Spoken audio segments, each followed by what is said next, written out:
IKP ద్వారా ధాన్యం కొనుగోలు కేంద్రం ఇక్కడ ఏర్పాటు చేసుకోవడం జరిగింది. చాలా సంతోషకరమైన విషయం. ఎందుకంటే కేంద్ర రాష్ట్ర ప్రభుత్వం ముఖ్యమంత్రి రేవంత్ రెడ్డి గారు మహిళలకు బలోపేతం చేయాలన్నటువంటి లక్ష్యంతో మొత్తం రాష్ట్ర వ్యాప్తంగా ఈరోజు మహిళలకు సగభాగం ధాన్యం కొనుగోలు కేంద్రాలు ప్రకటించడం ఇవ్వడం చాలా సంతోషకరమైన విషయము.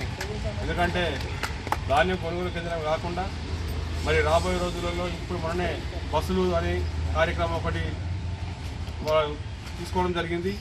సోలార్ ప్లాంట్లు అని చెప్పేసి ఏది ఏమైనా కానీ మొత్తం మహిళల ద్వారా వ్యాపారం కూడా రంగాల్లో దించాలని చెప్పేసి వాళ్ళు బలోపేతం కావాలని చెప్పేసి ప్రతి ఒక్కరికి ఆ రకంగా ప్రభుత్వం చేయడం వల్ల చాలా సంతోషకరమైన విషయం. ఈరోజు ఐకేపీ ఉన్నటువంటి సభ్యులందరూ కూడా సంతోషంతో ఉన్నారు.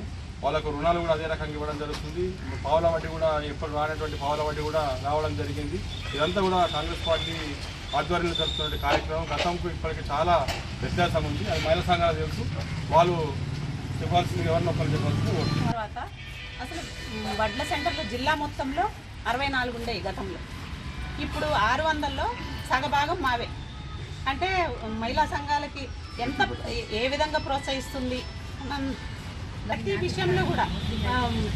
బస్సులే కానీ సోలార్లే కానీ మళ్ళీ ఇప్పుడు ప్రభుత్వం ఇంకొకటి ఏంటంటే కొత్తగా మళ్ళీ సొసైటీలు కూడా ఇవ్వబోతుంది. గోడౌన్స్, మళ్ళీ గిర్నీలు, రైస్ మిల్లు, ఇక ఏదైనా సరే మహిళా సంఘాల ద్వారానే సాధ్యమవుతుందని మొత్తం ప్రభుత్వం మా మీద ఎంతో గొప్ప అవకాశాలు ఇస్తూ మంచిగా చేయాలన్న ఉద్దేశంతో నమ్మకంతో ఇస్తుంది. కాబట్టి మేము ఆ నమ్మకాన్ని నిలబెడతామని అందరికీ కూడా సభాముఖంగా తెలియజేస్తూ ఉన్నాం.